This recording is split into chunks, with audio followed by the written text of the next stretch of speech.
Shooting in New York made me realize how easy shooting in LA was. It wasn't all games, it was work. It was extremely hot and miserable, and I had to lug around a lot of equipment, and we didn't have a taxi. We had to use the subways that smelled like piss. Transportation was confusing for most of us. We didn't know our way around. We practically had people stationed in 2 different parts of the city.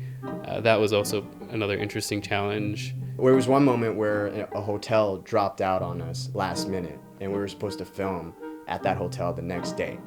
In under 2 hours, just called a billion hotels, and we finally got one. At this one place, we forgot to bring this lighting kit.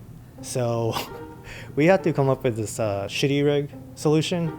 You have to put a butterscotch tape, the wrap, and put on the iPhone, and it has a LED light, and we have to just light it up, with that. And it looked pretty fine, I think. Nobody would know.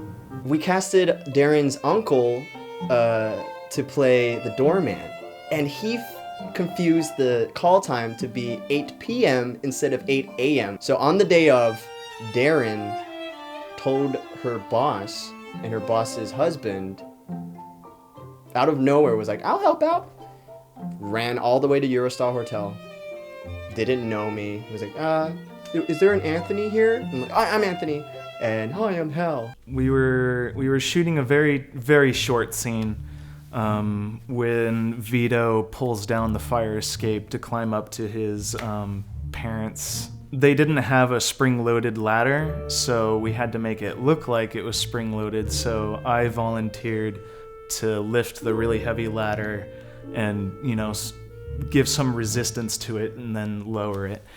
One thing that we did not do, which was very stupid of us, was ask permission. Conveniently enough, there was a retired detective of the New York PD that lived right there, and he opened his window and he said, "What are you doing on my fire escape? I almost shot you." I remember one night, and all of a sudden I feel this slap on my arm.